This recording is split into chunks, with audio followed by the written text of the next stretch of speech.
অনেকদিন পর আবার তোমাদের সামনে চলে এসেছি একটা নতুন ভিডিও নিয়ে। তো আজকে আমি বানাতে চলেছি একটা মিনি ভিলিয়েজার। তো তার জন্য প্রথমেই আমার দেখতেই পাচ্ছ যে আমি একটা ঘর বানিয়ে নিচ্ছি। ঘরটা না একটু বেশি লম্বা হয়ে গেছিলো, তো তার জন্য আমি একটু কেটে ছোট করে নিয়েছি। আমার কাছে হোয়াইট মানে পিচ কালারটা ছিল না, ওর জন্য আমি কিন্তু এখানে পিঙ্ক কালার ইউজ করেছি।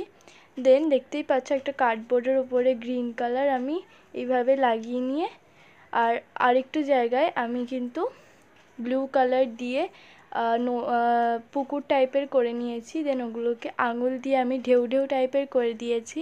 ওর পাশ থেকে কিন্তু আমি কিছু পাথর করে নিয়েছি, যেমন থাকে আর কি পুকুরের পাশে সাধারণত। তার দেন আমি ঘাস দিয়ে দিয়েছি। আর তোমাদের সাথে কথা বলতে বলতে কিন্তু আমার কাজটা প্রায় শেষ। আজকের মতো এই পর্যন্তই।